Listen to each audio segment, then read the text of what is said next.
Hey, kia ora koutou whānau. Welcome back to another edition of Big Hero News. Hey, Hello. Now, Pat didn't want me to mention this, but we pushed the go button a little bit early because we're scared of you all. Yeah. Last time we were 60 seconds late. I'm all about transparency. So fuck transparency. What are you talking about? I prefer Luxon. I prefer Luxon's camp of don't ask any questions. That's where I am. Don't answer my question. I'm not going to answer anything. Look at my drip. Yeah, man, looking good. You got the pickup from Saturday? I did indeed. It is a nice hoodie. Like I'm not blowing smoke here. It is lovely and soft inside, and it's a good material. Yeah, if you haven't, get one. A lot of people who do printing, they use a product called AS Color. Most people will know that from the AS Color. This is a company in Invercargill called Cloak. And I am reliably informed, and I actually have some of our other t-shirts we've done before are AS Color, and these are Cloak, and they're as good, if not better, in my opinion, than the AS Color thing. Half of my wardrobe is AS Color because I only wear band t-shirts. So yeah, no, I'm really chuffed with these. They look good. Now listen, we're really, I mean, it's going to be fun tonight. It's going to be fun. And frustrating and fun, and funnily frustrating and frustratingly fun tonight. You kids want to see a dead body. But what I was going to say is, and again, you regulars here know that I don't push this, because it's like, oh, come on, give us your money, collection being made. But because the chat will be so busy tonight, if you super chat, it's much easier for us to see. I think the cheapest you can do is 49 cents, and you don't have to do a super chat for us to use your chats, but it's just an easy way for us to see it. So I keep forgetting to tell you this until the end of the show, after we've gone through 3 million messages have gone past our eyes. But if you have a comment tonight that you really want to get shared, feel free. It gets highlighted, it's stored somewhere differently in our system, and then we're easier for us to find it. So there you go. Now, I don't do super chat to say give us your money, but we do that about our merch, which is fair. So for those of you who are new to us, we do drops every month or so, and the drops that we do that are topical never return. All right, so these ones here, we have a red hoodie and we have a green hoodie that has the white text on it: if the left votes, the left, or the left vote, the left wins. We have a green t-shirt and a red t-shirt: if the left vote, the left wins. Now those two things will never be back again. They were here last month, but they were a black t-shirt and a white t-shirt. So the colors will never be back. So if you're someone on the left who likes a bit of left drip, then you can pick up these from our site, which is bhnshop.nz. What we do is if you purchase something live during the show, then we give you a promo code that gives you free delivery. Free delivery is only $5. Delivery is only $5, which is actually less than we pay for delivery. So, but we kind of split it with you. But if you order a product during the show and use the promo code set up for the show, then you get free delivery. So tonight's promo code, Cherry, is polls. We love polls. POLLS. So good. That will be active until 10:30 p.m. tonight. If you're watching this on demand or listening to it, then join us tomorrow night live at 9 p.m. if you want to get free delivery, and we'll give you a new promo code. And this all finishes on Thursday. Thursday is the last time this happens, and it's very good. What does it say? Very pleased with my hoodie, black and red BHN. Cheers. Oh, I mentioned it. Cheers been wearing it while putting up election billboards. So there you go. So there you go. So black and white hoodies, and these will stay. The hoodies and the t-shirts that are BHN will stay. The ones that'll go away after Thursday are these: if the left vote, the left wins. So it's bhnshop.nz just bhnshop.nz, and the promo code, that's what I was going to say, for tonight is polls. Feel free, and if you do get one during the show, we'll give you a shout out as well, because I watch my little little email over there and see what pops up when they come in. Now, Chewy, a couple of things for you. The first thing is, it was great fun on Friday night. We had a bit of a BHN night out. We all went out drinking and having fun, and Chewy stayed and kept drinking after we left. But it was a good time had by one at all. So I'm very pleased we did that. You have a good night. You have a good night on Friday. Yes, it as you pointed out, it's nice to meet up every now and then in the meat space. Yep. And not just through the tiny monitor. Yeah. Yeah. No, it's great.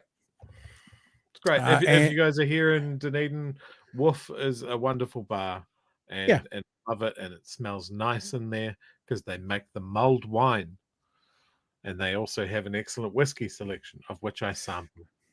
You sampled a lot of it, so you were still sampling it as we left, actually. So I hope you got home okay. Yes. I'm assuming that's why I didn't see you on Saturday morning when I dropped your gear off, because you were still resting up, so to speak. I was actually out walking the legs off my dog. Yes, I actually meant to text you. I saw you leaving. Oh, did you? Like a thief in the night. Oh, I took my dog just down to the park just below you and had a bit of a run with the ball. I nearly, you know what I nearly did?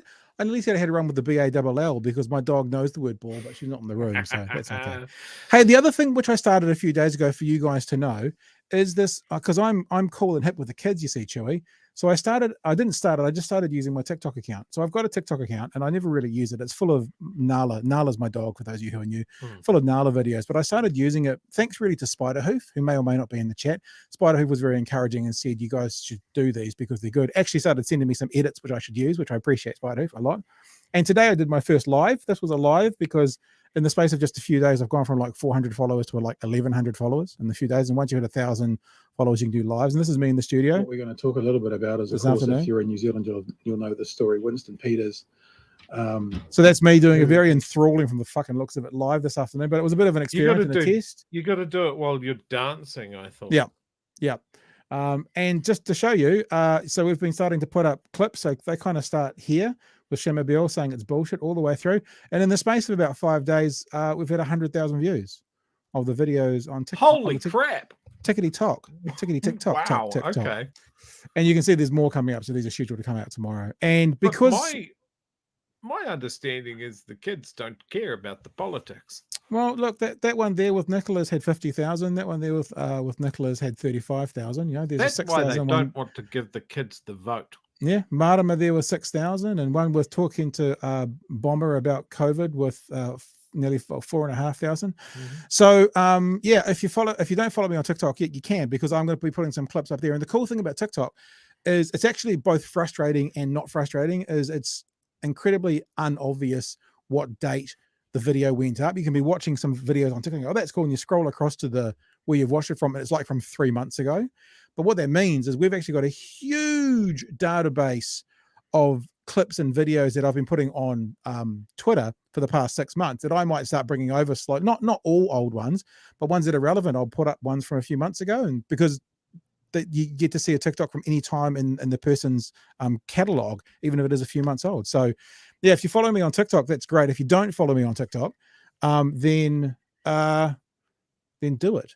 And I was actually thinking, I probably said this once before. Oh, there you go. TikTok will bring you more. I found you through that, and I'm 37. Oh, look, all of us are a bit old. I have said several times to you guys before that I love the talkback element. I love engagement with people. And I did it today on the TikTok live, just as a bit of an experiment. And I think I might do one, like maybe it'll evolve into the Sunday night talk show, might be purely on TikTok, or maybe it'll be on TikTok and we'll simulcast it on YouTube, but it'll be from the TikTok. I don't know. We're just going to have a bit of a play. And look, there's Spiderhoof right there. Oh, thank you very much, Spiderhoof. Very generous of you. $10 super chat from Spiderhoof. We're just talking about your Spiderhoof. Spidey, in case you missed that, and saying thank you for encouraging us into TikTok. We've had 100,000 views in 4 or 5 days. So yay, you, Spiderhoof. And everyone should go follow Spiderhoof on TikTok as well. I'll say they've got, because I know Spiderhoof, you, even though we know who you are, you kind of keep it neutral. They've got a much bigger following than us, but not for long. Actually, we're going to take Spiderhoof down. Oh, absolutely. And as soon as I learn how to do all the Fortnite dances, I'll put you bitches to bed. Yo, you bitches. Okay, there's a lot tonight, and we're going to go long. So let's get into this. Well, look at okay. Yeah, okay. Good on you, Spiderhoof. Good on you. So this. You just put us in our place. 1.8 million in 28 days. Yeah, very good. Humbled. Yeah, I've been humbled so hard. Can we block Spiderhoof from the chat? Is there any way we can remove that so it doesn't get put into the? Can you delete something there, Chewy? You're in charge of that. Sheesh. All right. Yeah, look, Spiderhoof comes in here and then gets all the fandom. Maybe I don't know how we're going to work this. No one's allowed to be bigger than us in our own show. Everyone who comes along is bigger than us in our own show. Hey, let's get into chats, shall we? Conversations around stuff tonight. We're going to jump around a little bit, but it's all based around New Zealand politics tonight. 5 weeks ago, if you join us, and I know that there are some people who watch us from overseas, and you love when we talk about Trump and you love when we talk about Australian politics, that's great. We will always do that. And we will keep doing that. But you also have to understand that we're 5 weeks away from a New Zealand election, and it's going to be full of New Zealand election stuff for the next 5 weeks. It just really, really is. Speaking of, I spoke to Craig Rennie today from CTU, and I think we're going to do something on Thursday. So if you're a fan of the work that Craig Rennie's doing, which is carpet bombing the National Party from orbit. Yep. Yeah. Oh, look at this. Thank you. Yeah, you've already highlighted that. Found us through Spiderhoof. Thanks. Bless. Now, so I talked to Craig today. We're going to organise something for Thursday. I don't know if we'll use it in Thursday night, or if we do something long form, it might end up being our Friday show. Government's opening their books this week, and we talked about that, and we're going to talk about that afterwards. So I think the books are being opened on Tuesday, and we're going to talk to the CTU on Thursday, which gives them kind of 36 hours to go through it all. Nice. And so that'll be this week as well, all going to plan. And more. And Tuesday week, of course, is the first debate, Chewy. So we need to start working this week on our bingo card. So we'll pitch to you guys watching about what we should have on our bingo card for the first debate, like the squeezed middle, right? So I've got my first square. You do the jotting down. If anyone has a suggestion for the square for the bingo card, we should do a square a day. Okay, here we go. Let's get into this, shall we? Let's start looking at the actual news of the day, or else we'll just talk all night long. Sorry, Chew. I'm sorry to crack the whip, but let's do this. So did you know, I've learned something this week. Did you know that apparently Māori are not indigenous, go figure, and also face moko, tā moko on the face are just scribbles. Did you know that, Chewy? And I should say that is according to Winston Peters. Meanwhile, Christopher Luxon is still leaving a pathway to power for Winston Peters, despite nearly half the country wanting him to rule the NZ First leader out. That's despite Peters stating that Māori aren't the indigenous people of New Zealand. Yeah. And describing we've all learned something. Co-leader Rawiri Waititi's facial moko as scribbles. Fuck. Political reporter Amelia Wade has his more. Ass beat. Christopher Luxon wooing these lovely seniors. And Nicola will be our finance minister. But there is another senior which is causing Luxon headaches. Winston Peters. That was a National Party constituency there, just in case you're watching. Wow. Has found a new dog whistle claiming Māori aren't indigenous to New Zealand. Māori, in their anthropological statement about themselves and their whakapapa back to Hawaii. That's where they were indigenous to. I also want to know who Lurch is here in the background. Who the fuck is this dude? Lurch, you rang. Can't be indigenous to two places. Māori are indigenous to New Zealand. That's pretty simple for me. Peters is now also making fun of Te Pāti Māori co-leader Rawiri Waititi's tāmoko. And as for the Māori people of this country, with all that fellow with the scribbles on and their cowboy hat on. Winston Peters has been put out to pasture. Great line. The great worry, of course, is that he's going to jump the fence and get back in. Okay, so let's just settle this once and for all, right? To be indigenous does not mean that that is the only place you have ever been. For all the people who are saying, oh, boy, you're using the UN description, I am, because the UN description makes sense. So in a nutshell, to be indigenous to a country, you need to have been there pre-colonization and still be there represented today. They're kind of the two factors to be classed legally as indigenous. And for all you people who are saying things on my Twitter today, like, no, that's not what the word means. It means of that land and da-da-da-da-da-da-da-da. If we use your description, there's no one in the world who's indigenous. Because originally, they say, we all came from Africa, which means that means I must be indigenous to Africa. Because if it's from where you originated, originally everyone came from one place and started moving out. So whether that was 1,000,000 years ago or 1,000 years ago, it's the same principle. In law and in sensible practice, indigenous means on a land pre-colonization and still have a representation today. That's why the whole conversation goes with Māori, and people ask about other groups came here, like the Celts came here, and I saw someone say the Vikings came to New Zealand. It's like, well, if they did or if they didn't, came on a UFO, Pat. They didn't have representation after the treaty was signed. So it was the people who were here pre-colonization, who were here through colonization, and are still here today. That is Māori. That is actually the end of the conversation. And what this does by Winston Peters is it just gives credence. I don't know if you've noticed it, Chewy. It gives credence to all those far-right racists. And I don't label people very much, but I will this time. Racists, it gives them the right to voice these opinions for two reasons. One, it's being said by a politician, and two, it's being said by a Māori politician.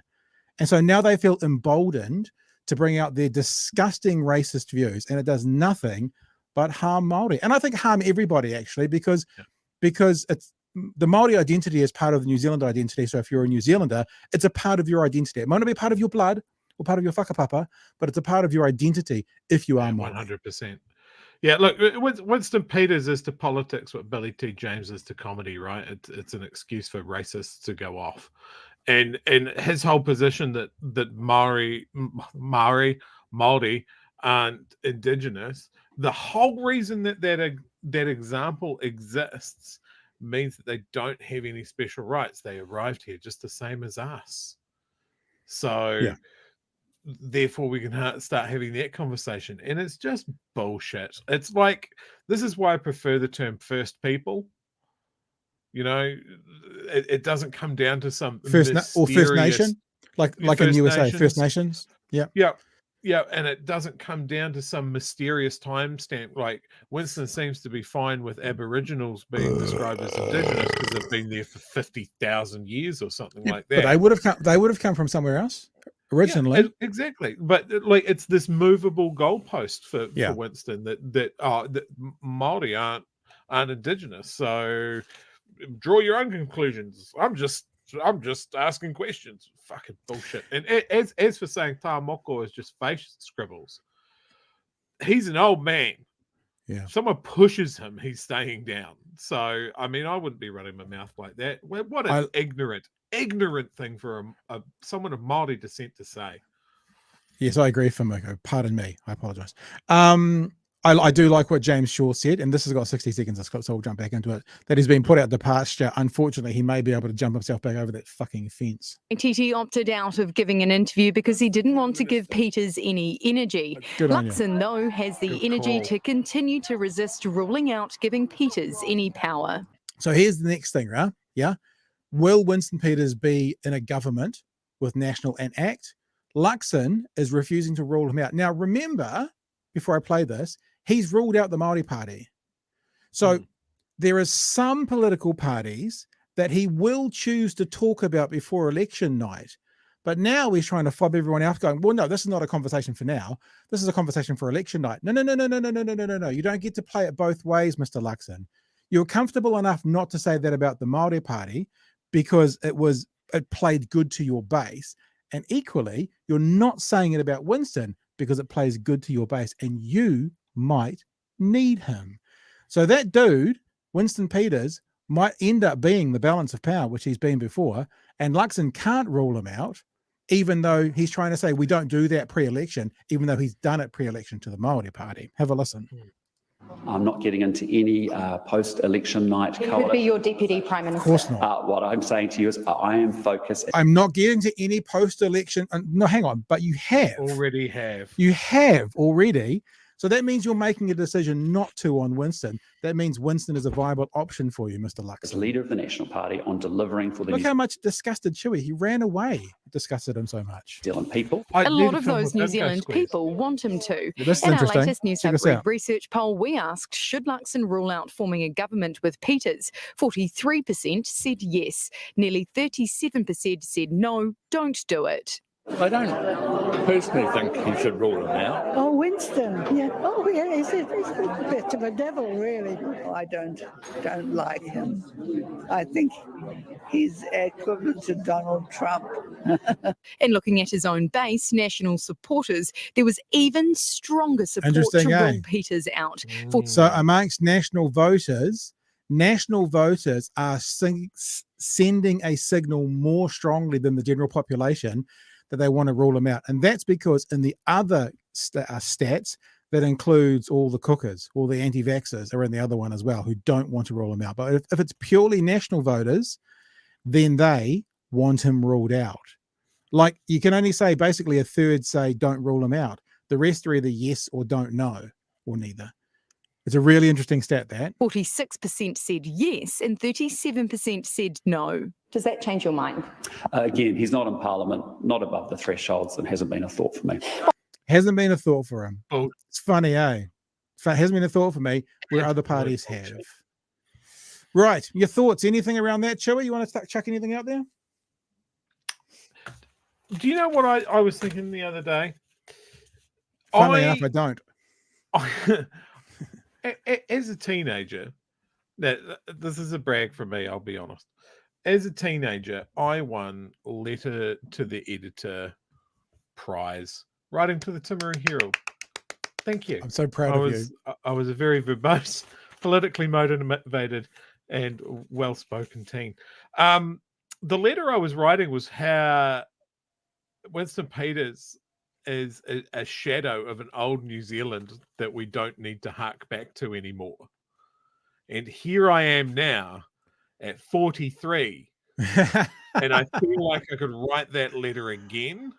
Oh, dude. And I just want to run a pen through my eyeball that is even a thing. Like, he just dredges up just the worst things, and he just needs to retire, take his pension, his lifetime of free travel, his stipend, or whatever he gets for being an MP for 400 years, and ride his horse around his backyard and leave the rest of us to it. I tell you what, I had an experience a bit like that today as well, and I'm going to try not to tangent us too much. I put a couple of tweets out today, which is some of my back catalogue. You see this one here? This tweet here, just people know that I used to work in Talkback. I was just looking around through my content today out of interest for another reason. And I've spoken about my past work in Talkback, and I came across this. This is RBA, is the Radio Broadcasters Association. I've got an entry up there from when I did radio on ZB. And I had to listen to it. It's 10 minutes. It's probably from 2011. And I'm fucking talking about the same things we're talking about tonight. Like, honestly, one of the comments in there, it's like, so if you take everyone off the benefit, there's 40,000 people off the benefit, what happens next? And what we're going to get to with fucking Luxon is, if you kick these people out of the state housing, what happens next? It's almost literally exactly the same conversation. And I was having it 14, 13 years ago. And then I also found, for you guys who have been following us and who are interested, I put two tweets out today. One, so that was my radio entry from 2011 when I did Talkback. And I also put a tweet out, which was a Skype reel. A Skype reel is just basically a show-off reel that you give to sponsors and stuff, of the podcast I did with Jeremy Elwood, the Slightly Correct Political Show. And I've talked about this often. And there is me asking Don Brash about his affairs. So if you want to hear that, just follow me on Twitter and go have a look. When I asked Don Brash, you know how we're supposed to trust you as a country? How is it if you cheat on your wife and she can't trust you? Why should we? And he goes, "It's a very fair question." So those things are up there as my little tangent. What was Winston in the polls tonight? We'll get to those. The polls is coming up. We're going to do one more story, which is about ACT, and then we're going to go back and do the polls, and then we're going to do Christopher Luxon on Q&A. That's the wrap up for tonight's show. And then we're going to tangent into 7 other things. And then I think we're doing a TikTok dance tonight. It's the one that goes like that, isn't it? Big box, little box, something, something. Remember that dance? And then just me doing an upside down twerk in the background. That's front page material, man. Very good. Hey, also, there's a few troubles in Paradise with Mr. Luxon and ACT as well at the moment. Let's have a look. ACT is threatening a confidence, no supply government deal if Luxon doesn't share power.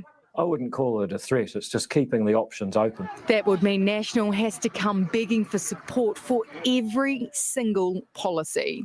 Okay. People who watch this, and if you're just new to us tonight, the numbers are really good at the moment. You may not know this. Me and Chewy are ardently on the left. We don't hide it. We actually did the political compass, and then we publicized our political compass. It's where we come from. So we are ardently on the left, but we play a fair hand. We play every ball on its merits. If National needs to be congratulated, we say it, like the EV car charges. If Labor needs to have the shit kicked out of them, we do that too. So I'm saying that first because obviously you know the government I would like to see. However, should National get up and win? Oh, please, David Seymour, do this. I would love to see this. Should National get in? That would be amazing. And it means, I know it comes with some fish hooks, pretty big ones. That means David Seymour's in charge of the country, albeit from a minority position. But making it as difficult as possible for National could be just, talk about the coalition of chaos, Joey. Just isn't it basically holding the country through to ransom? No, it's making sure that we get the best possible deal. Do you think David Seymour's bluffing? Well, what I'm saying to you is that David Seymour and I have a good... Okay, what I'm saying to you, there's one for the thing. Because he probably says that about 7 times in the Jack Tame interview. Good relationship. Friends with the potential to become frenemies. Amelia Wade, Newshub. Thanks, Amelia. So is it trouble in paradise? Probably not. I mean, to be honest, David Seymour will be the Deputy Prime Minister. He's not going to turn that down. David Seymour deserves to be Parliament's special little guy. And he demands respect. Yeah.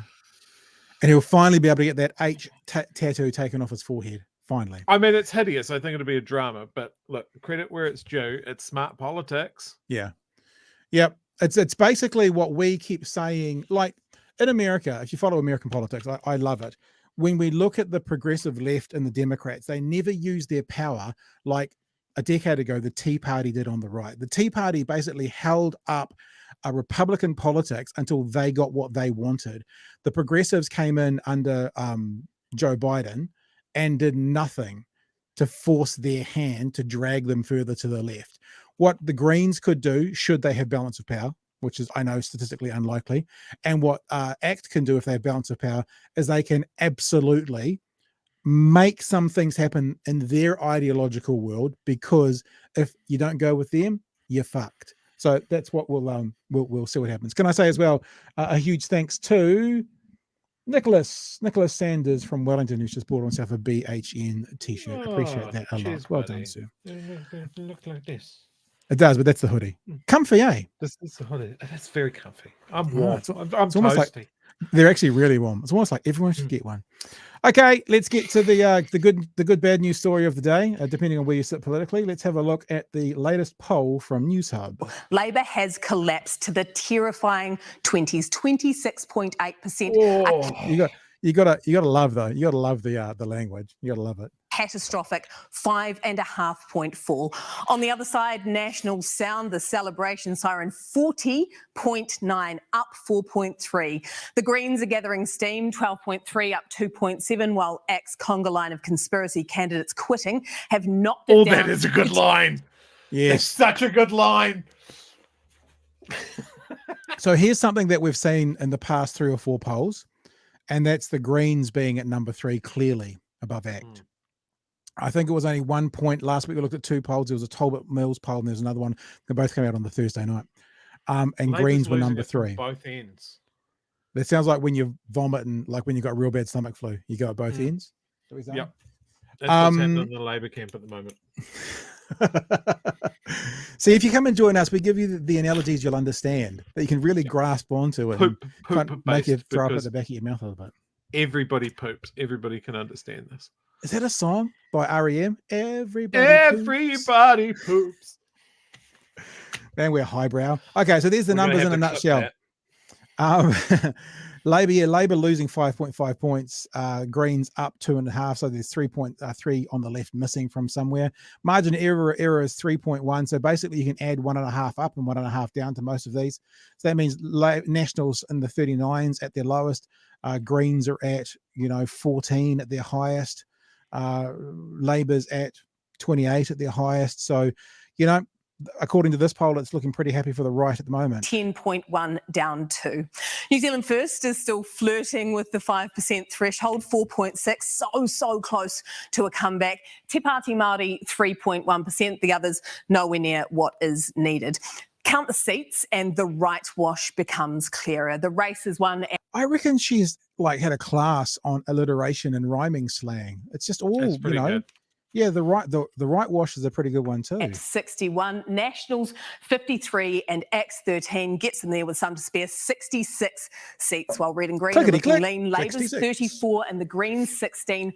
Only 50. Add Te Pāti Māori's 4, assuming they get an electorate, 54, more than 10 seats behind. They're in the dust. The gulf is widening. Labour is losing it. It's begun a death spiral, and there's more heartbreak for Hipkins. Personally, he's no longer the most popular choice for Prime Minister. So that's what you said, Pat. Yeah, I know. Said. But listen, God damn it. We are a little bit. There is a little bit of. I mean, Jenna Lynch, bless her, there is a little bit of exaggeration there. It makes it sound like, it makes it sound like that Christopher Hipkins is massively behind Luxon now in the preferred Prime Minister. I'll show you those numbers shortly. But before we do, polling night, Chewy, what are your thoughts? Polling night? Oh, that's the poll tonight. Any ideas? Any thoughts? That is devastating, and my day is ruined. Yeah, it's a pretty dramatic one. I can't say I'm terribly surprised. Labour has not had a good time of it. Well, but the other thing is, I mean, they're saying it's dramatic and it's a massive drop into 27. Remember, there's other polls that have them in their 20s. Now, I'm not saying that means it's okay. Obviously, from a left perspective, it doesn't mean, yay, that's fine, they're in their 20s. But different polls are rating it different ways, and they've been in the 20s in other polls as well. I mean, you don't want them in their 20s, and most pundits, be they right or wrong, are still thinking that they'll get over 30. But I guess we'll see. Yeah, I mean, look, we'll go back to the mantra that I hum as I go to bed after a poll like this. There's only one poll that counts. It's election day. And the unfortunate thing about saying that. Jenna Lynch said of Christopher Hipkins in one of these articles, she goes, and he came out with that trite line, the line of the person losing in the polls, there's only one poll that matters, and he said it himself. God damn it. And our boy Winston loves to say it when he's being ruled out as well. So yeah, no, I get that. Look, it's times like these when you have a bad poll, Foo Fighters, you have to remember that you still got to vote. Yeah, totally. Still got to vote. You can't go, oh well, Jenna Lynch says it's all over, so I can just stay home on a Saturday. It takes 5 minutes. Go and vote. Get all your friends to vote. Let's see how accurate this bastard is. Because here, what Felix Ducat says is polls are such BS. I don't know if they're BS, but I don't know anyone who's been polled ever. And quite often this happens with us young 37-year-olds, Felix? Because, older population tend to participate in polls more. Doesn't mean the polls are necessarily wrong. They're still scientific that's what they use the margin of error for. But especially for the younger voter, which is more often on the left than the right? You need to vote and not give up, because if you don't, then obviously you win. There used to be this saying, I can't remember where it came from, something like, if the left vote, the left wins, something like that, Chewy. I don't know where I heard that, but something. Yeah, but Felix, the point being, we don't want to give up now. I mean, look, we're being honest. We always have been right the way through. We've been saying it for a month or so, that mountain's been getting a little bit steeper and a little bit steeper and a little bit steeper for the left. Each poll doesn't mean it's impossible. And like I always say, I play poker, and sometimes the hand on 1% still wins. It's possible. It's not impossible. And if everyone in New Zealand voted, everyone who could vote did vote, that was that the left would win. There is no question in Western civilization there are more left voters than right voters. So that's why it's so important to get all your friends and family to vote, no matter where you are, left or right. I don't care if every right-wing person voted, as long as every left-wing person voted as well. For me, it means the left would win. Easy, really. We saw this a lot in the local body elections, right? When do they call it? When the eligible voting turnout gets real low, you start to get some real screwy results. Like if the left got absolutely pantsed and they turned around and said, "Hey, we had 95% valid voter turnout," I'd be going, "Okay, well that's disappointing but fair." But if they get pantsed and it's like a 55% turnout or lower, you know that so many people on the left didn't turn up. Absolutely. And let me just tell you now, because we've just hit 150 live viewers, which I think is the most live viewers we've ever had. And I know lots of you are sticking around for Luxon on Q&A. We're going to do one more story now, and then we're getting to that, so stick around. And can I just say, Luxon on Q&A, there was so much gold there, so much fucking gold. We're actually going to do it over 2 nights because they did their interview in 2 parts. And so we're going to do the first part tonight and the second part tomorrow, or else we could be here until 11 p.m., which we're not going to. I know you'd like us to be. A 90-minute, hour-long show. Yeah, well, it'll be a 900-minute, hour-long show. So we're going for the 240-minute. Well, I'm interested what we do on those nights of the actually, before we go to the next story, tell us what you think in the chat, people, because if we stream, is that the right word? We run the debates alongside the debates, and we actually have the stream of the debates going, and us here and you here as well. Do we come back that night and have a wrap-up show? So that means we're here at 7:00 on next Tuesday, not tomorrow, but tomorrow week. We sit through the debate with you, and then we come back at 9:00 and we do it again. Do it again as in then have commentary on the debate and have some guests on. Have our own panel, because that's what all the professionals do, Chewy. They have panels. I know Simon Wilson's already said he's in. We'll be able to get some others as well. Come and have a bit of a chat about how they thought the thing went. So tell us what you think in the chat. 7:00 show, and then maybe a 9:00 show as well, or not. Or maybe just a 9:00 show, or maybe just a 7:00 show. Let us know. Let us know. And we were thinking about if we do the night during the actual debate, what we'll do is we'll obviously lose the stream during adverts, and maybe we'll fire up Discord. So if you watch us during the debates, you can get into Discord and have a chat with us about what we're just saying, then get out. It'll just be screaming. It'll just be me on the soundboard. Sort of following on from what Felix said there as well, I have been polled exactly once in my life. Right. Was it painful? And that surprised the hell out of me because it came from a cell phone. Because Pat, some decorum, please. No. Because it was always the whole thing of like, oh, they only call landlines, so it skews old. I have been polled. I've been polled on myself. Yeah. All right. Okay. So this is the last little bit of this conversation, and this is just a shorty. It's only 30 seconds, but this is the preferred Prime Minister. Remember, Jenna Lynch sold this as the worst thing in the world for Christopher Hipkins, yeah? Luxon has scooped up some support in the PM popularity stakes. The Chris's are even Stevens, 22.5% a pop in preferred. So, not great. Don't want to be dropping it all, but the actual accurate saying at the moment is they are level pegging. So they are equal, but obviously Jenna Lynch has to put the right-wing spin on it and be like, oh, it's the worst thing in the worst. It's not good, but they're level pegging. It's not like he's behind yet. That'll be the next poll. Third Prime Minister, Luxon climbing a mighty 6.6, while Hipkins slumped 1.5. Among the other contenders, Seymour's losing his shine, 7%, down 3.9. Winston Peters and Chloe Swarbrick get honourable mentions. It is interesting what's happening with ACT at the moment and David Seymour. Like they're dropping in their poll a little bit, and Seymour seems to have the shine coming off him a bit. Any thoughts, Chewy? Do you think it is the cookers? He keeps talking, which does his damage. And I also think, look, it's probably all happened too quick to be included in this poll, but the absolute disaster with his candidates. Well, that's going to be a part of it for sure. Just shows poor leadership, right? Yeah. So, I don't know. But why is Chloe Swarbrick not like 40%? Yeah, easily the best on the list. I still think it might have been you that said this, Chewy, or someone smarter, like a pile of snot, talking about the good thing about Chloe not being leader or not being looked at as leader is she's basically a roaming free agent. She can do what she wants and go where she wants, and that's where she's really powerful. You know, it's like she gets out there and she just negates everything, and she puts the facts out there, and she doesn't. It's a bit like, you know, we interviewed the mayor of Dunedin while he was the mayor, and all the other candidates that were trying to be mayor could say whatever they wanted to, and he had to kind of hold the line because he might be held accountable for it. That's kind of the leaders of the parties in some way. Whereas if your most talented and gifted orator or certainly researcher is like a 29-year-old firecracker, just let it go.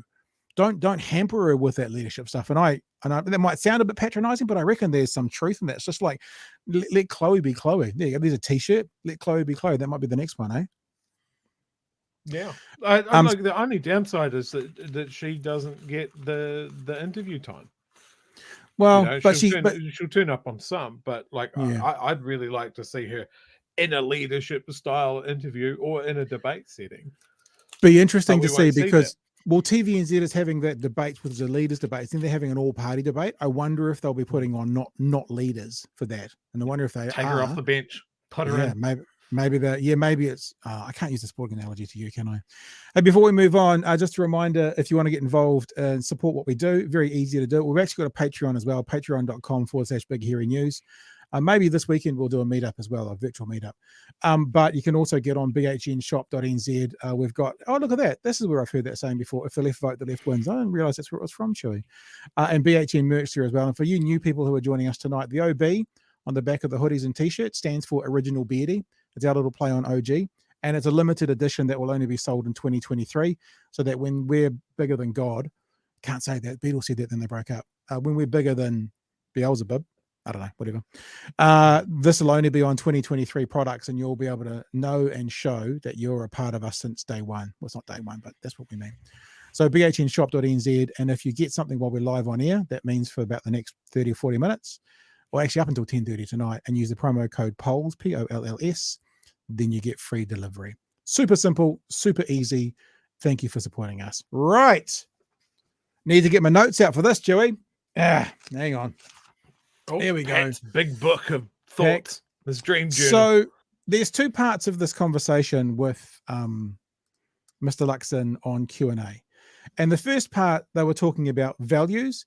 And Jack started up with a very, very, very good saying, because he says, I know that we're talking a lot about the squeezed middle. What about the crushed bottom? That was how he started it to Luxon. And that's where they begun the conversation. And they begun the conversation asking about, you know, obviously Labor, according to National, all bad, right? And doing everything wrong. And especially when it comes to things like social housing, community housing, we would think of it as Housing New Zealand, or now it's called Kainga Ora, same thing. Labor has a plan for it, right? So how much more money is National going to contribute to solving this problem of community housing, state housing, Kainga Ora? How much more money are they going to contribute than Labor's doing at the moment? That's where we'll begin the conversation. So how much funding are you committing to building state houses? Well, look, what we're saying there is housing's been an abject failure under Labor. As you well know, when you actually buy a house, as you well know, is that one? Maybe not. Rent a house, we go on a state or social house wait list. They're all very connected issues. And so you've actually got to deal with all three aspects of that in housing if you're going to solve the problem. What we're saying in social housing is, look, we think we can make much better use of community housing providers. You know, they are very nimble, they're very quick. They also have very good wraparound and pastoral care support. So how do we get them more capital and funding to do Okay, so on that, I did a bit of work on this today. Community housing providers.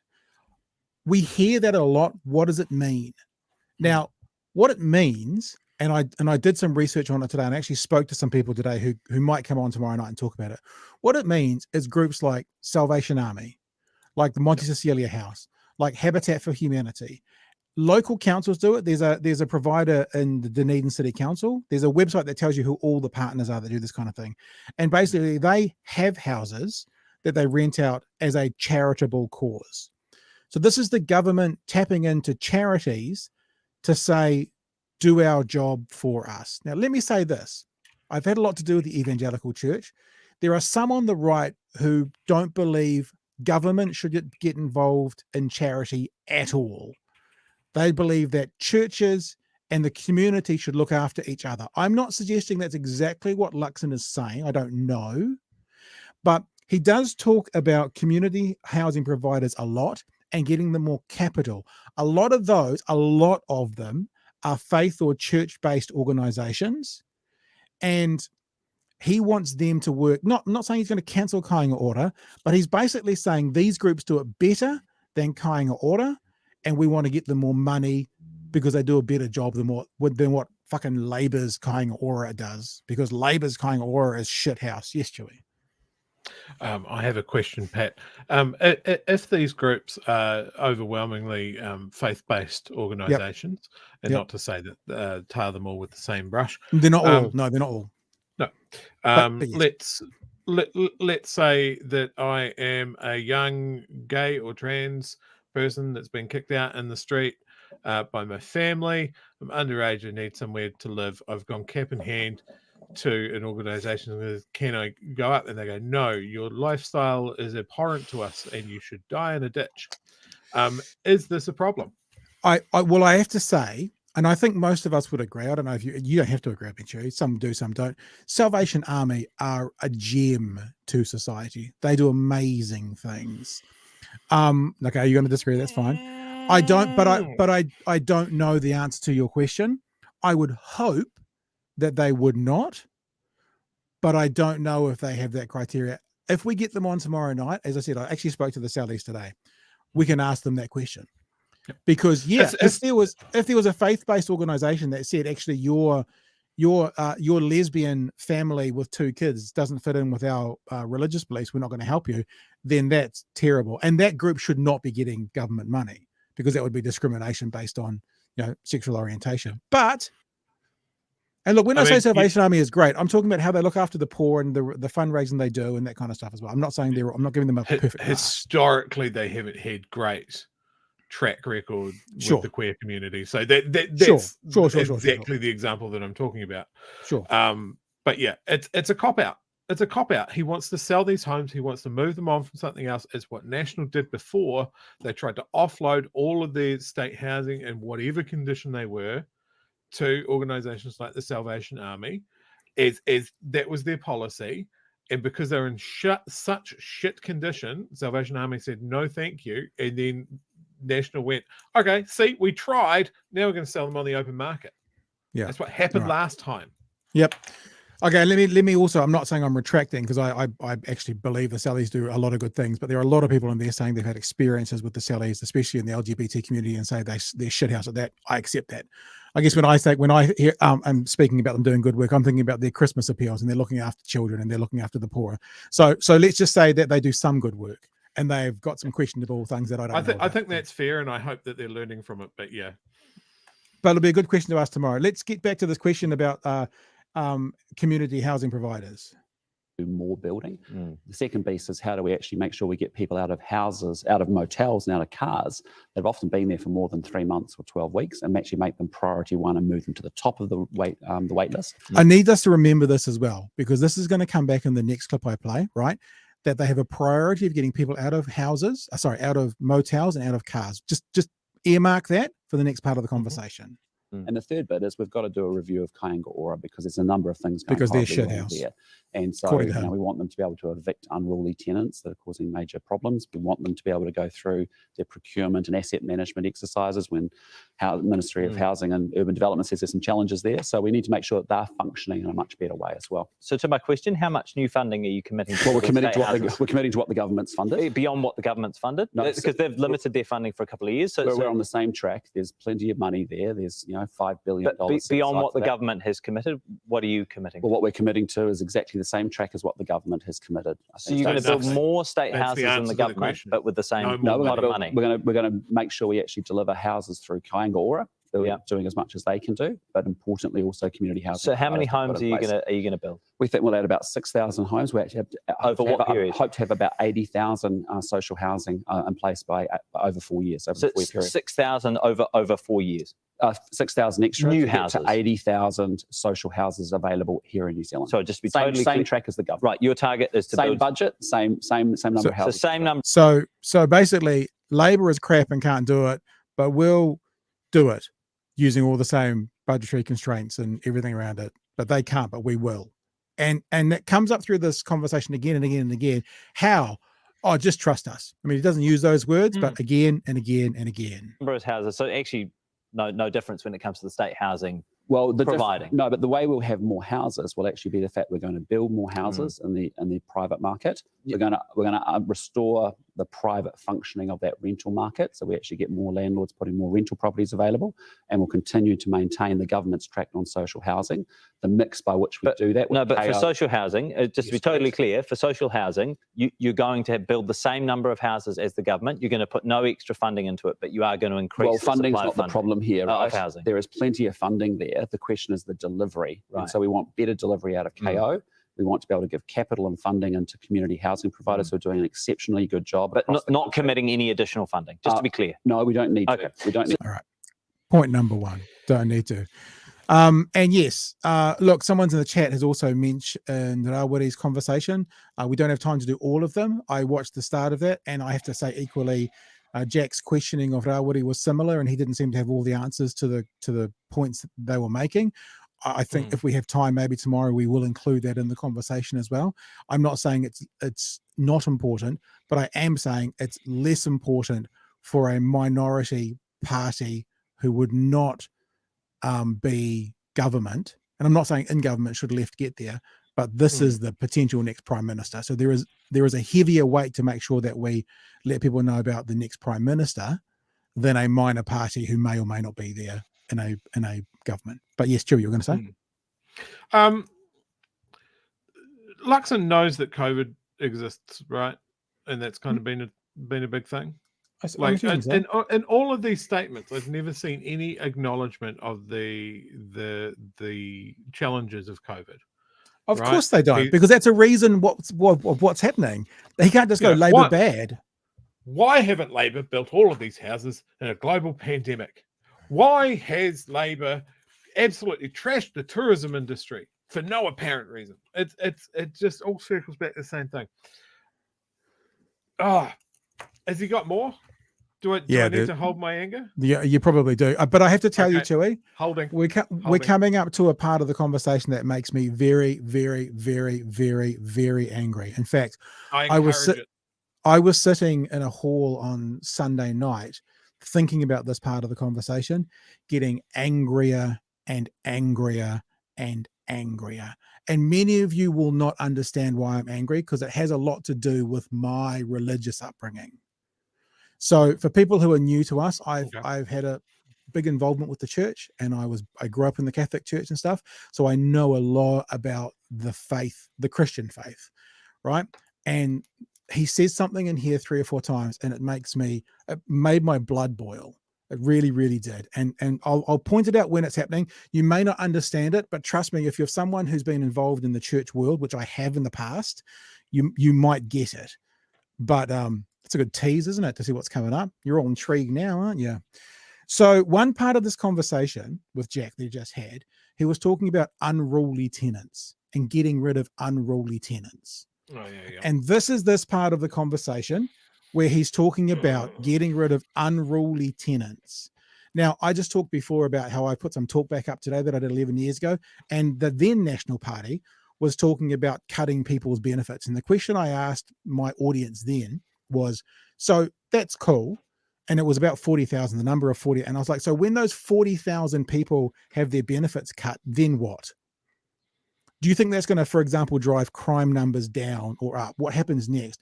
I remember another time doing talkback when they were talking about solo mums with gang affiliations living in a state house and that house causing trouble. And like they just wanted this house, the street just wanted this house evicted. And I'm like, okay, I understand why. I would be with you in finding that difficult. But then what? Then what's a really good question. So, okay, so this mum with 3, 4, 5 kids is now evicted from her house. Then what? Because she could be living in a car at the end of your driveway. Like, then what? What happens next? What's the follow-up? You have to listen to this to see the callous nature of national politics. National meaning national party. Because I realized today when listening to 12, 13-year-old talkback that I did, that it was the same fucking arguments back there about just kicking these people off and cutting them off. So Jack Tame's going to ask him about all these people, unruly people, which he said in the first clip, and being able to evict them. So your party wants to reform Kainga Ora, as you mentioned, so they can more easily evict people for antisocial behaviour. There's some very big challenges. So where would those people go once they're evicted? Well, look, that'll be a responsibility of Kainga Ora to find that. But what we can't have... So, I don't know. Where would they go? I don't know.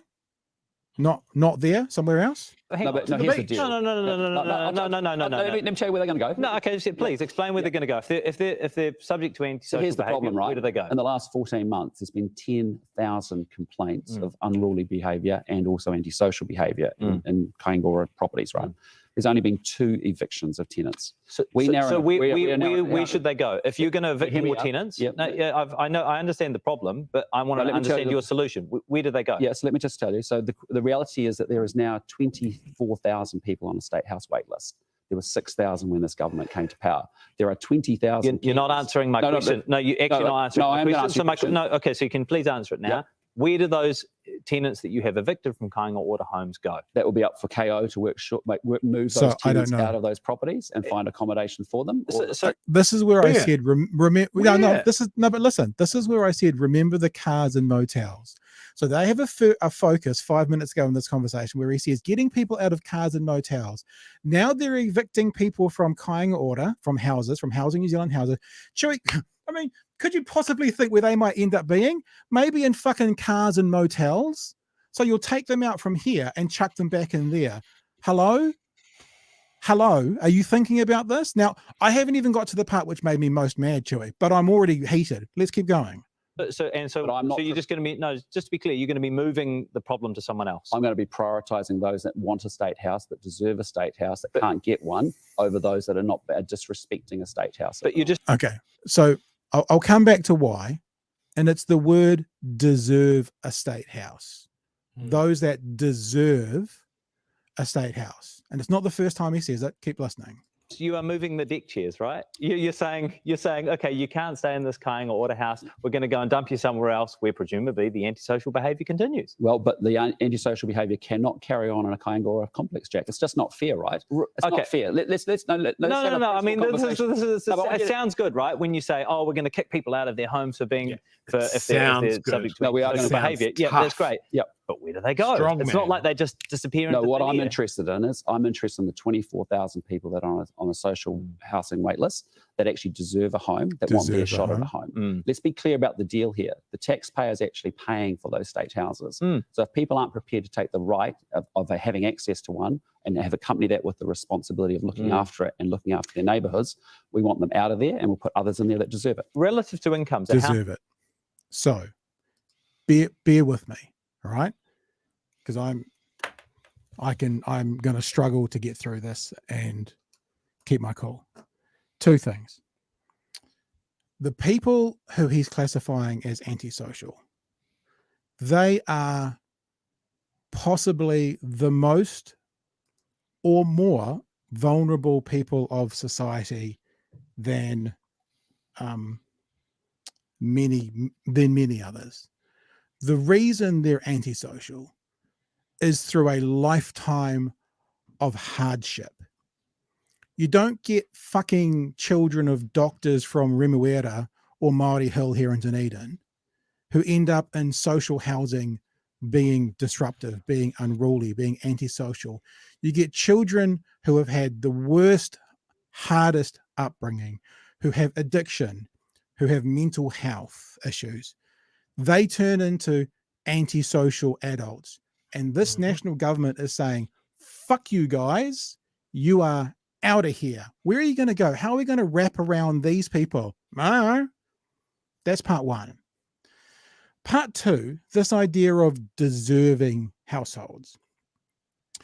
This is where it gets in my I guess culture a little bit. Because I was raised religious, I understand what the best of that religion is. It's looking after the widows and orphans, you know?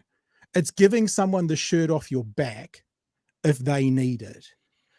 This fucker goes around New Zealand, and he said it publicly. He uses that tagline Christian. He talks about how important it is to him.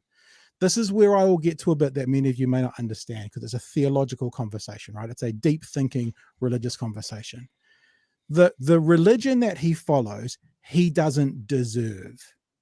The religion that he follows has a tenant in it that says no one deserves this, but the central figure of that religion says, even though you don't deserve what I'm going to give you,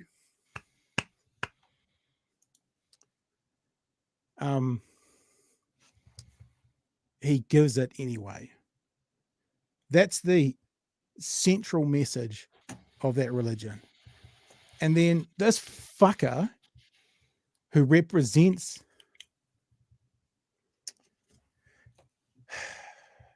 this religion says to the most vulnerable,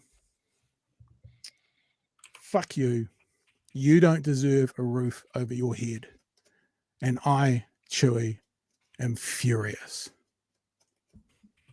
Your turn. Yes. My whole issue with this is that it's purely optics, right? It's the standard tough on crime, because being poor is a crime. And it is that single issue. National never think about the flow-on effect of what they're saying. We've heard that we're going to cut government departments and that sort of thing. We're going to crack down on Kainga Ora.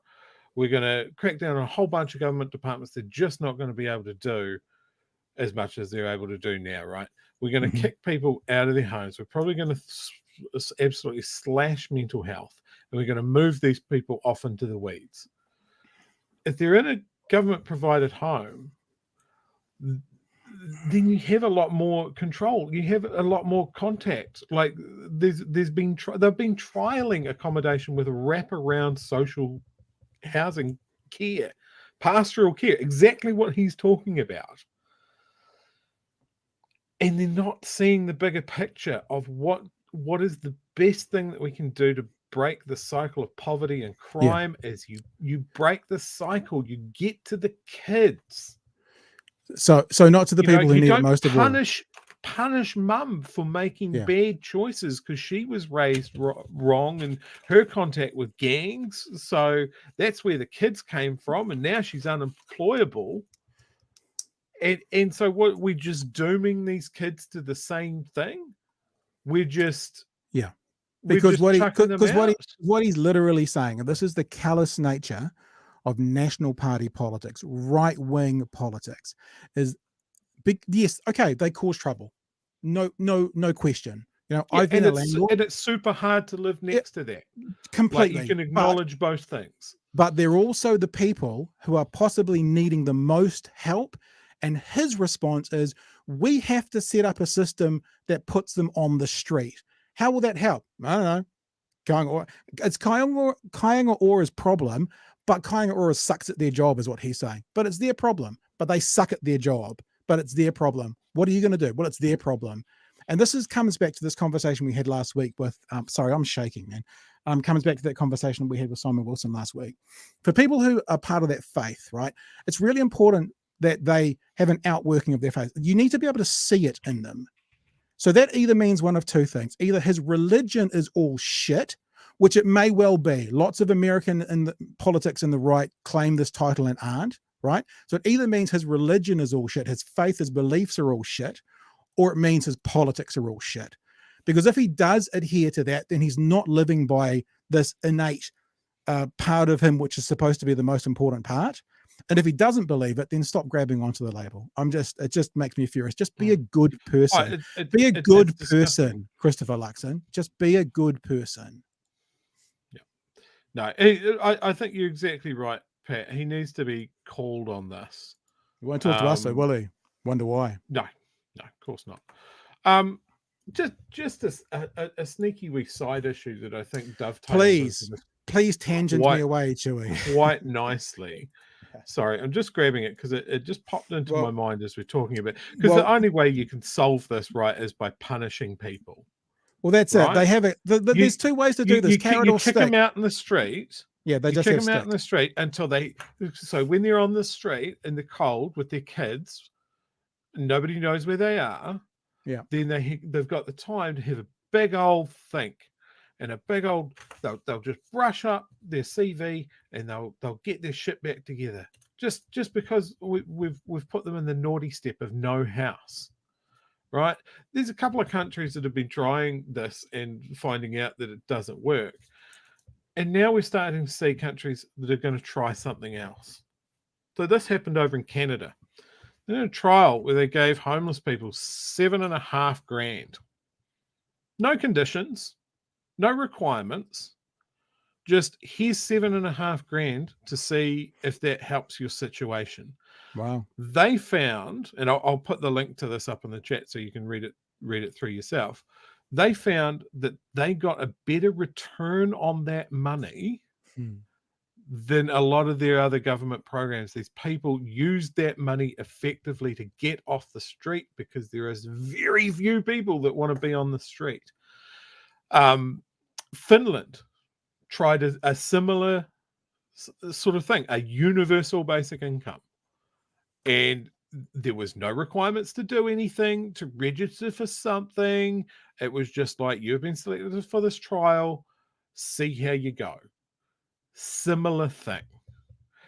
The UK has trialed a universal basic income with heaps of conditions, and it hasn't worked. So this is the whole thing when we're talking about, this isn't working, so we need to look backwards for the good ideas of evictions and putting people on the streets. Like he's disparaging of motels without considering why the motels were an option. Yeah. We had an absolute dearth of social housing because National ran them down and sold them off, and then we went into a pandemic with fuck all housing stock there, and we went, we don't want people in the street during a pandemic. We've got a whole bunch of empty motels here. I'm seeing a quick solution to this problem. Let's buy some hotels. We got small units. We can get people off the street. That came from a good place. Yeah. It's outstayed its welcome, but the idea was solid. The no evictions thing, same thing. That was during the pandemic. That was like, let's try something else. We're not going to evict people during a pandemic. There might be unintended consequences with that. It doesn't mean the whole idea is bad. Yeah. You know, it's this short-term thinking with National that has always been the problem. They don't think of the consequences. They don't have a cohesive structure to what they're doing. They're bouncing around from, this will make people vote for us. This sounds good in a press bite, and it's as shallow as a paddling pool. And these are people's lives that they're talking about. Yeah. No. There's kids living in fucking station wagons, man. Are we going back to that? Is that what he means by get New Zealand back on track? Because that's what it was, right? All the good ideas are behind us. Let's go back to the 80s where we really punished the poor. Asshole. Trisha Lawrence, big thanks for getting a hoodie during the show. Appreciate that. Good on you. Look, we're going to move on to the next part of this conversation. I think I've blown my foo-foo valve for long enough on that. You can get angry at this one. There's plenty of it to get angry at, trust me. So let's have a look. I've got 5 more weeks of this. Yeah, I know. We're all going to lose a lot of weight in the next 5 weeks from just stress. I'm sweating like no under blooming belief in here. Right. Great. This is a great piece of interviewing from young Jack Tame. He is talking about he's asking about the modeling. Nicola Willis talked a lot about the modeling they did, right? And we all know that the modeling they did didn't include some pretty important things. So he's asking now about the modeling on how Nationals planned for removing the 10-year bright line test, and also giving interest, or being interest deductible back to landlords. So he's asked him for the modeling for those two things and how that would impact house prices, right? And Luxon at some stage in this conversation uses the phrase, that what they're going to do will put a downward pressure on rent. And then there is the greatest chef's kiss you have ever seen in your life coming from Jack Tame. That time. So what modelling have you done on the impact of reinstating interest deductibility and lowering the bright line test on house prices? Well, what I can tell you is going to put downward pressure on so rent, my question is, what modelling have you done? Well, we know what the answers are, because Treasury did the modelling. Okay, Treasury said the modelling was actually going to add up to $50 a week in terms of average rents. It currently doesn't understand the conversation. Because of the bright line test and because of interest deductibility. So hang on, it's going to increase rents under your... No, it has. And no. So my question is, what modelling have you done on the impact on house prices of reintroducing interest deductibility and lowering the bright line test? That's my question. Well, what I'm saying to you is I haven't done specific modelling. Okay, you haven't done modelling. But what I'd say to you is when you want to open up greenfields like we want to, with councils zoning 30 years of housing growth and demand. Scrap the medium density residential standards, which is something you also want to do. Yeah. But they densify over transport. So you haven't modelled that. It was a crisis. I'm sorry, it was a crisis at the end of the last national government. And I note that net migration's back at almost record levels now, 86,000 to the end of June. So under your policy settings, what is to stop us from ending up in exactly the same position as we did in 2017? Well, I tell you, we are determined to make action in the housing market, and we've got to do three things. So we are determined, again, means trust us. At the same time. Unlike all the previous governments. Well, they haven't executed it, right? And they haven't determined it. And whether it's been previous national Labor governments, I don't really care. I'm focused on the future to make sure we solve a housing problem in New Zealand. But you are returning those policy settings to exactly the ones we had that led to the crisis in the first place. It's absolute rubbish. So what's different? So let's take it through. So if you want to actually build more houses so people can actually buy a house and have a shot at being able to do that, you need to be able to get councils and towns across New Zealand tomorrow to go out and actually rezone land for 30 years of housing growth. You then need to introduce innovative funding and financing tools that encourage developers to actually get in and actually develop those developments. Helping the developers. Rates, other things that exist around the world that we haven't applied completely in New Zealand. And then thirdly, we're going to pay councils for participating in that growth by actually saying for every house that you deliver over the 5-year average. But you're also going to remove the compulsion around medium density, right? So you're going to say that, I mean, that's also your policy, right? Let's not we want to deliver the number of houses that are needed to deliver the population growth and the growth in the city. A council can determine whether they keep those medium density rules. Some may do that. Others may choose to actually densify their cities over transport hubs, which we fully support, or open up greenfields. They have to deliver a number of houses, right? The same number of houses. Are you going to lower your rents, the properties that you rent out? It's not about me, Jack. No, but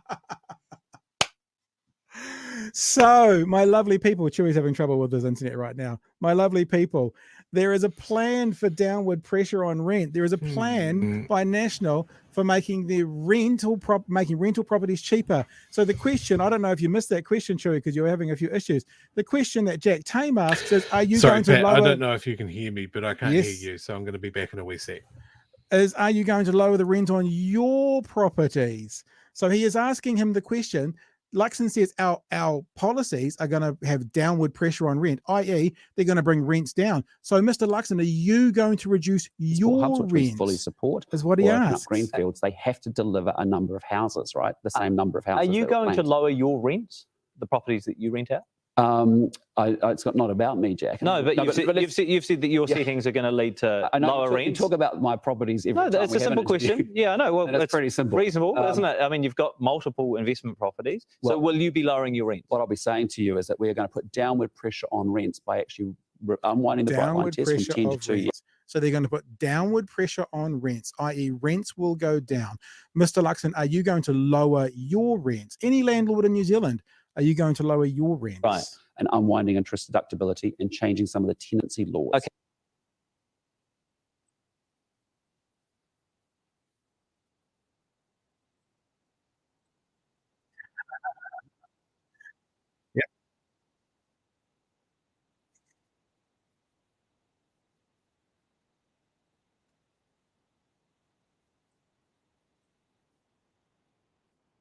Oh.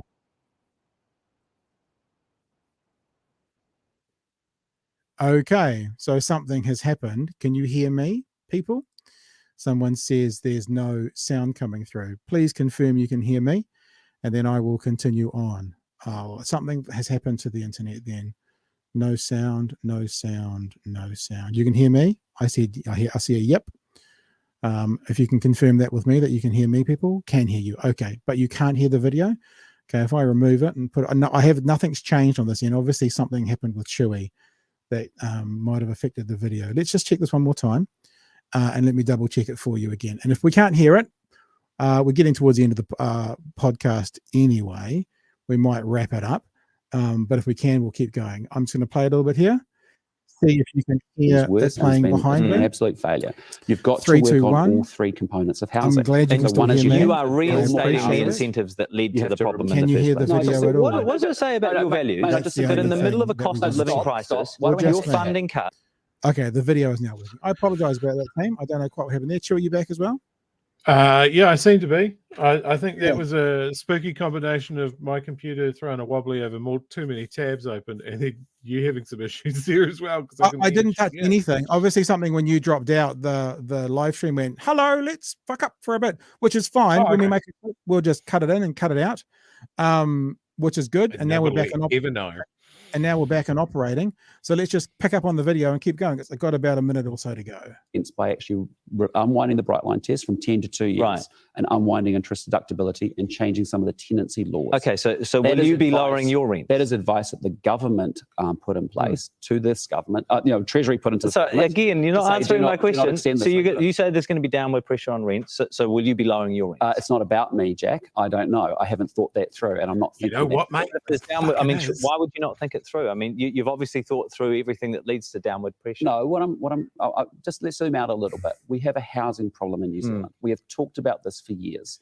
This government under 6 years has actually made. It's beautiful, this, because yes, okay, we have a housing problem. One of those housing problems is rents is too high. National then would be government saying we're going to do things to lower rental prices. Okay, Mr. Luxon, are you going to lower your rental prices?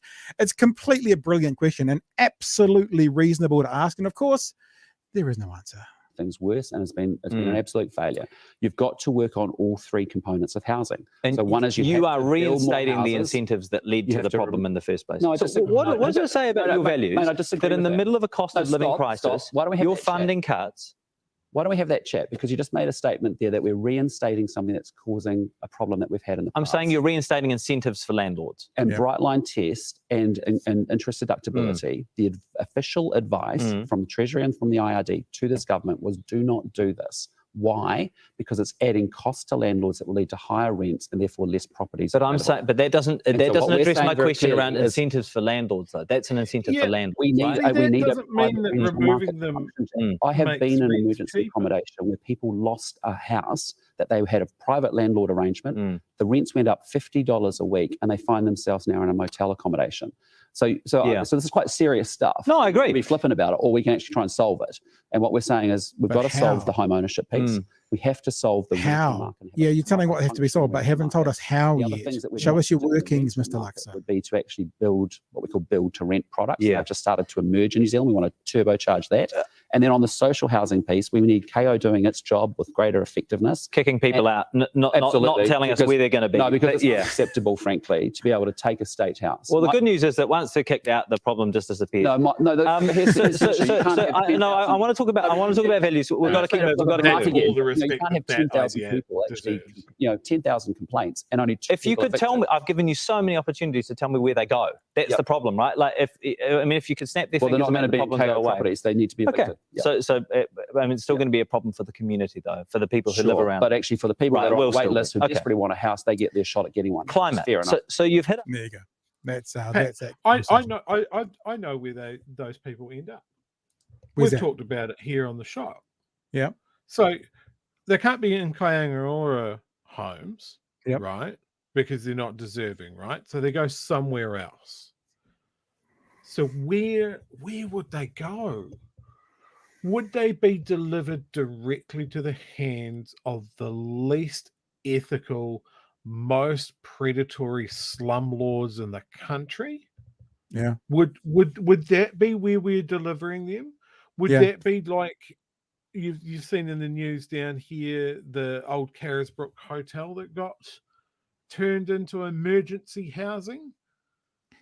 that was getting government funding for people that couldn't find anywhere else, and they got a room with no bed, no bathroom access, no cooking facilities, no care. But the landlord, well, he was getting $400 a week.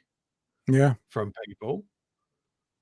You know, and the question, like, he fundamentally misunderstands. Like, yes, Treasury said, hey, look, bright line test, interest deductibility removal does add pressure onto landlords, and they might put their rents up to account for that. But that does not mean that removing those things will mean those same landlords will go, oh, sweet, well, I can reduce rents by $50. That has not ever happened, and it will not happen. So he doesn't understand that either. And then he fumbles the biggest opportunity to smack a question back at Jack Tame and show a shred of leadership. Yep. You own 7 properties. Are you going to bring your rents down? It would have been so fucking easy to go, yes, I will. Yep. And I encourage every private landlord out there to do the same. Yep. It feels a bit like when they used to do telethon. I'm contributing $15 and I challenge everyone who lives in West Auckland to do the same. It could have been a great line. Yeah. He may not even follow through on that. We wouldn't know, but he would have survived that interview. Gosh, that'd be an interesting conversation. His brain doesn't even go there because, and you can quote me on this, Christopher Luxon is fucking bad at this. He is bad at politics. He is a bad leader. He will be an absolute liability should he be Prime Minister. Oh. But in all of that, they're doing great in the polls. So left people, if you don't want to see that walking thumb as your Prime Minister, get out and vote. It's an uphill struggle. It's an uphill struggle. That's it for tonight for that conversation. I had one other clip to play, but I'm not going to do it tonight. We had a little hiccup in the middle there, so we'll leave it just at that. I am going to play one other thing, though. I probably shouldn't because we're going a bit long, but it's very short. Because then, of course, this morning, Nicola Willis had to come out and clean up for her hairless leader. And she said something really interesting to Maddie McLean, and I want to play it for you. Then I want to speak to it, and then I want to say good night. Lovely to have you all with us tonight, by the way. So they're talking about, are they, what have I written down? Talking about, have they got their cuts right, basically. We'll have a listen to what she's got to say. Are they back of Phil cuts? I can't read my handwriting. I'm going to go back a bit and get the question as well, because then we'll know what they're actually talking about, because I can't remember what I said. Here we go. That everything that these ministries would have to cut would be considered back a back office. So all the cuts, are they going to be back office cuts? Are we sure about that? She says. Yes, well, that will be our directive to them. So bear in mind here, the costs in across these organisations have gone up from about 5.6 billion to around 9.1 billion. Okay, so 2 things on that, right? There's only 2 possibilities here. Either when Labor got, there's 3 possibilities, one being the pandemic, right? Let's just put that to the side. There's 2 normal possibilities. Either when Labor got in, the previous national government had rooted the department so much they needed to be rebuilt, or Labor has got them overfilled. They're the only 2 possibilities. Now, I think many might say that National has a history of taking things down to its bare minimum, and Labor has a history of filling it back up to the number needed. But they're your only 2 real possibilities. Put on top of that the pandemic, where things like the Ministry of Health and stuff, those numbers exploded for obvious reasons. But National it's a little bit like, shall we, the big government, small government conversation. And we've said this before. I love that freeze frame, by the way. We'll do it together. Hey, my pizza.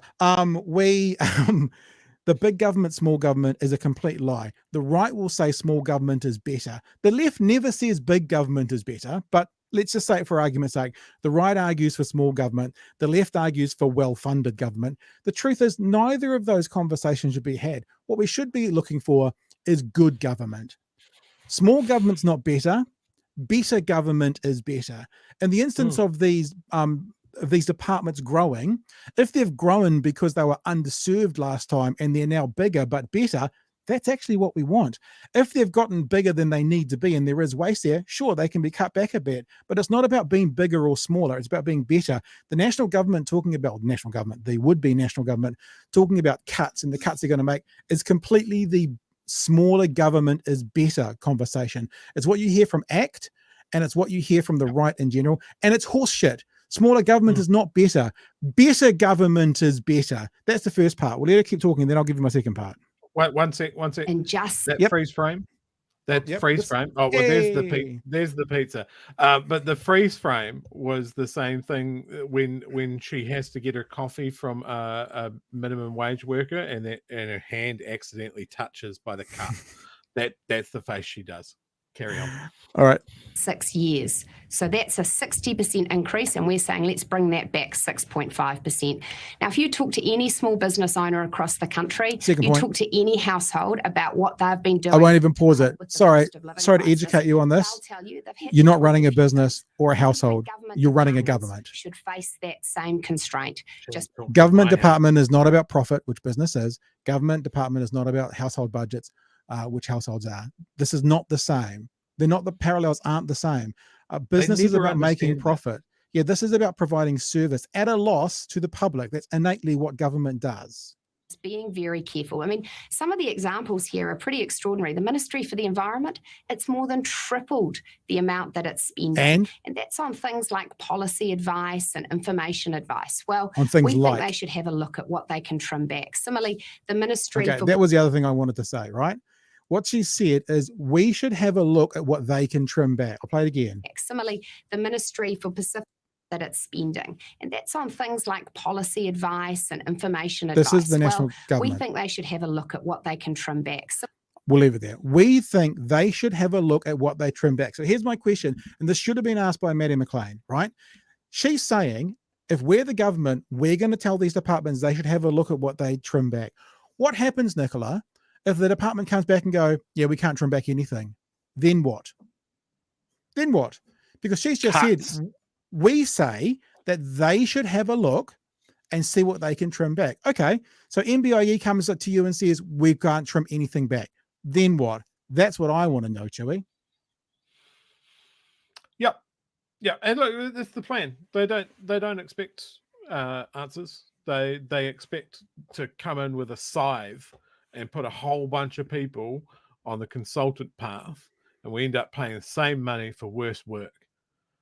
The wheel turns.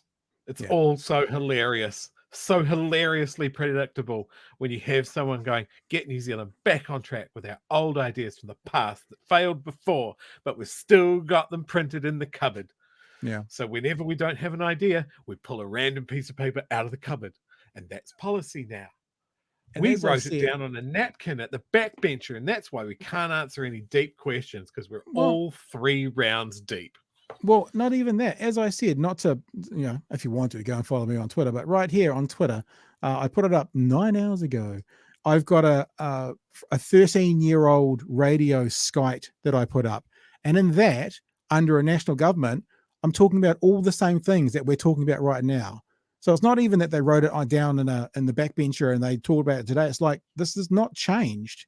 That national government was talking about kicking people off benefits. And then what? This national government, would-be government, is talking about kicking people out of their state homes because they don't fucking deserve it, whatever that means. I thought if you were on the bottom of the barrel, you didn't like. So what they're saying is, if you're a good boy and girl, we'll help you. If you're a little bit difficult for mommy and daddy, then fuck you. That's what they're saying. It applies equally to individual citizens as it does to government departments. Look, we've had a huge night here. Another patented BHN 90-minute hour, like we do on Mondays now, it seems. We've had a huge amount of viewers as well, which has been great. We've seen some new names and some returning names. It's awesome. I have some homework for you all. First one. Don't talk about some kind of animal's penis, please. Hit that like button and hit subscribe, because we're going to keep doing this for the next 5 weeks. We are going to be unbearable. The second part of your homework is to be unbearable yourself. You obviously give a shit about this stuff. That's why you've sat here on a Monday and listened to us rant for 90 minutes. Your job is to cut through this bullshit for people that just watch the news, that just see the placards, that just see Matty do a terrible job of holding someone to account. Let's not go that far. Just hear Seymour on the rock trying to be a functional human.